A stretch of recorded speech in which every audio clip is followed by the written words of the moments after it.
In the name of the Father, and of the Son, and of the Holy Spirit. Amen. Now there's an angel passing out cards among you. You won't understand anything without that card.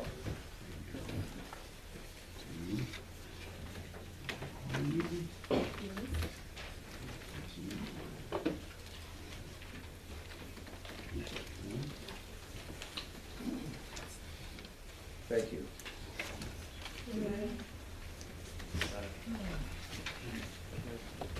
Here.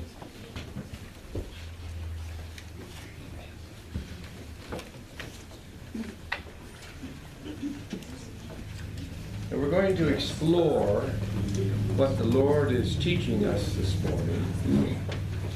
It may not connect with what I'm saying, but listen very carefully to your center, and you may find a little nudge, a hint, a little intuition.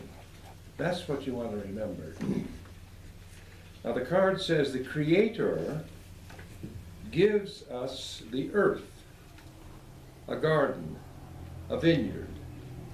And you know what we do as human beings when somebody gives us a gift. We take it to ourselves. And that's what they did, and that's what we do. Now I don't want to labor how bad we are. Rather, I want to focus on how we might become transformed. So you look at the middle of the card, it says transformed. That means being what you are already, but more, enlarged, enlightened. That's what transformation means. So I'm going to give you several exercises this morning to let you experience, not just think about, experience what transformation is like. Now I'm going to use what I think all of you brought with you today, your breath. Anybody not breathing? Okay, you've all got the equipment. And I want to help you remember that the ancients thought about breath, breeze, wind, ruah, as the Spirit. So when you breathe, you are allowing the Spirit to wash you. The breath, as you open your lungs, goes into your lungs. The heart sends blood. The breath refreshes the blood goes all through your body and brings up the waste baskets back, and the breath, as you exhale, sends it out to the dumpster. That is an action, you see, that you don't do anything about. It's like the beating of your heart. You don't decide to beat with your heart. Now your doctor may say you have a heart problem. Okay, we have to follow the doctor's guidance. But the essential beating of the heart is a pure gift, like the breath, like your whole body, ego, mind, heart, soul, center. That's all a pure gift. So the first word under transformation is grace. Grace is simply God's action in your life. And I've already described to you, grace is your breath. Grace is your heartbeat.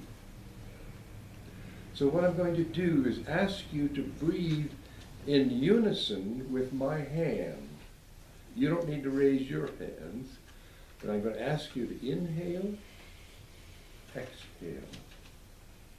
Inhale, exhale. Now I'm going to put a word to that little process. Creator. Creator. Creator. Creator. Creator. You see how your breathing and your mind and the Word start a process of transformation. The text in the Psalm says, "The law of the Lord is perfect and revives the soul." Your soul understands what this breathing word is, and it starts to dance. Over here at the end of the Psalm, "Let the words of my mouth and the meditation of my heart be acceptable." Well, what could be more acceptable to God than to quote Him? So there's a little exercise which involves the Creator. Now let's move to the second word, consciousness. As I explained to our workshop people yesterday, consciousness is akin to the word of the Father. The Father understood Himself perfectly and uttered one word to reveal Himself. That one word is what we mean by consciousness, and we all have it. It's a gift. We don't necessarily use it, but we have it.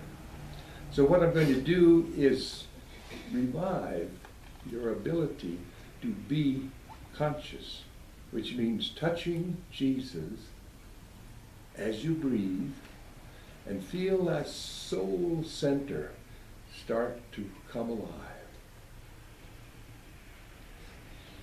So using consciousness, we're going to use the word Jesus. Jesus. Jesus. Jesus. Jesus. Jesus.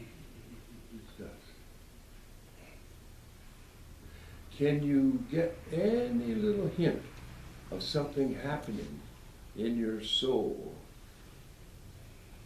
It's something like the chanting that we do in the liturgy. You're starting to chant inside yourself with your breath and your heartbeat with the Creator, Jesus. And you can do this anywhere. You could incorporate it in your daily devotions. You could do it at the stop sign, the waiting in the doctor's office, anywhere. So we take our third word, which is be centered.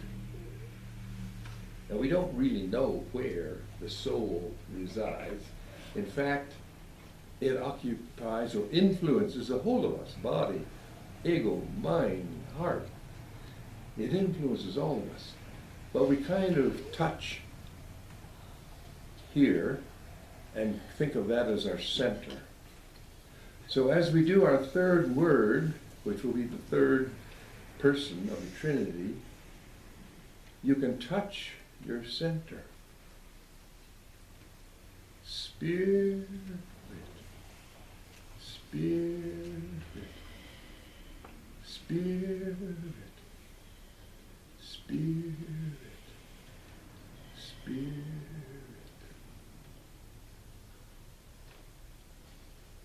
You may not register anything dramatic, but you'll feel a quiet little flow of peace, love,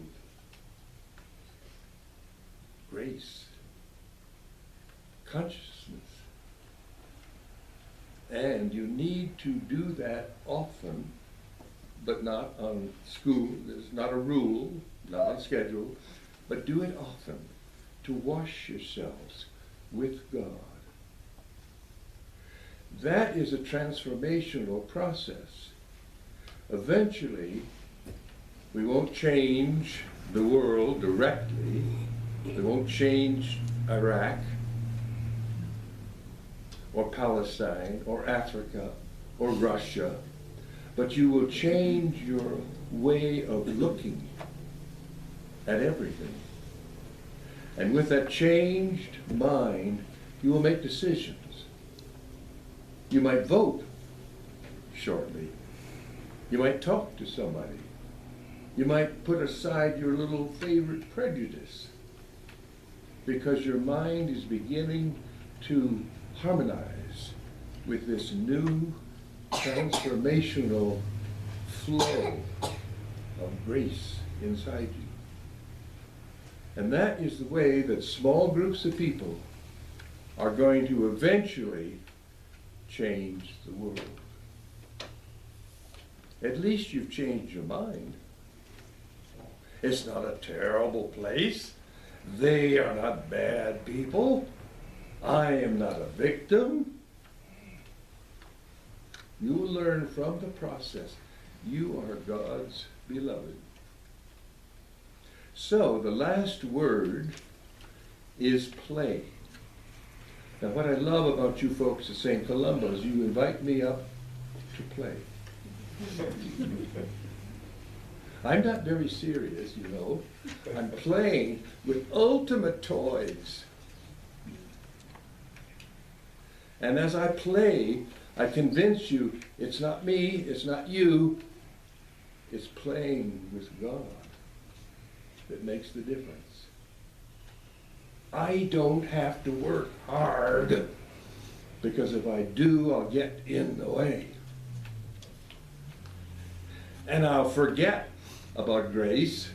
I'll forget all these other words, and I'll start to live my life on my terms. And God says, oh, dear, well, all right, do it as long as you can stand it. But when you're ready, I have grace for you. I have consciousness for you. I have a center where I like to play.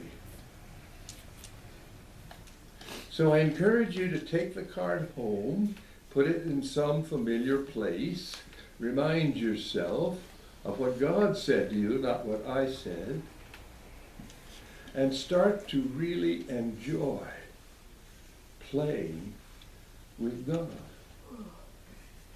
Amen. Amen.